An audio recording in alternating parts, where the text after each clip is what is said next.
हाँ, आप कौन हो? मैं मोहनदास करमचंद गांधी हूँ। मोहनदास करमचंद गांधी, अर्थात महात्मा गांधी। हाँ बेटा, लोग मुझे इसी नाम से ही पहचानते हैं। बेटा इधर आओ, तुम क्यों उदास लग रहे हो? बापू, बात यह है कि कल आजादी का पर्व है और मुझे कल स्कूल में उसके बारे में कुछ बोलना है, इसलिए।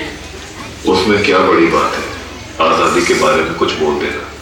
लेकिन बापू, क्या सच में हम आजाद हुए हैं? तू ऐसा क्यों बोल रहा है? चलिए बापू, मैं आपको कुछ दिखाता हूँ। देखिए बापू, उस घर में। मम्मी पापा, मुझ पर थोड़ा रहम करो प्लीज, मुझे आगे पढ़ने दीजिए। मैं आगे पढ़ना चाहती हूँ और डॉक्टर बनना चाहती हूँ। बस बेटा, आपने बहुत पढ़ लिया। हमारे समाज में लड़कियां इतना पढ़े यही बहुत बड़ी बात है। पढ़ना लिखना छोड़ो और अपनी शादी के बारे में सोचो। क्या मुझे पढ़ने लिखने की और मेरे सपने पूरे करने की भी आजादी नहीं मिलेगी?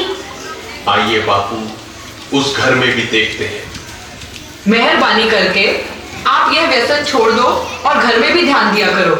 अब हमारे घर में खाने के लिए अनाज का दाना भी नहीं है। वह सब कुछ मुझे नहीं पता, बस मुझे पैसे दो। मेरा शरीर कांप रहा है और दिमाग काम नहीं कर रहा है। अब जल्दी पैसे दो, मुझे देर हो रही है।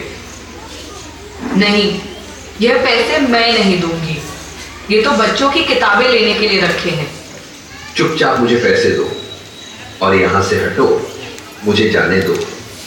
हे ईश्वर, मेरे पति की इस व्यसन की आदत से मुझे कब आजादी मिलेगी?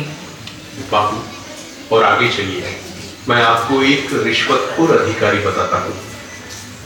साहब, कई दिनों से मैं आपकी ऑफिस के चक्कर लगा रहा हूँ, अब तो मेहरबानी करके मेरा काम कर दीजिए।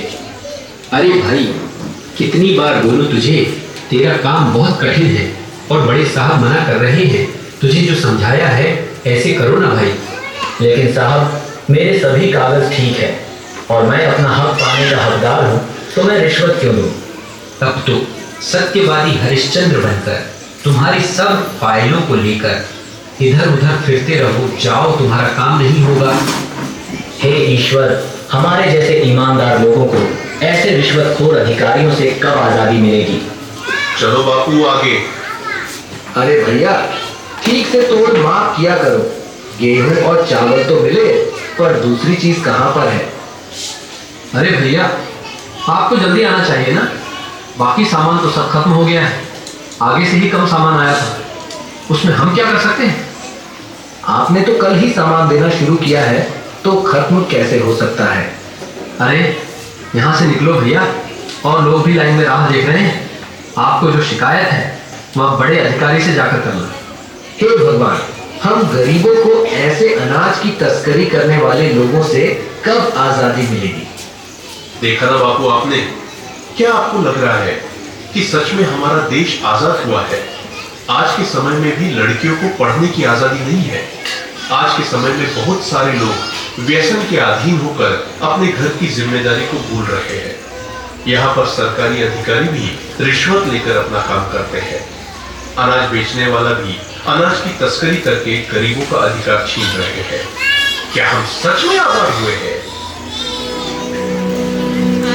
हमें देखनी है आजादी, हर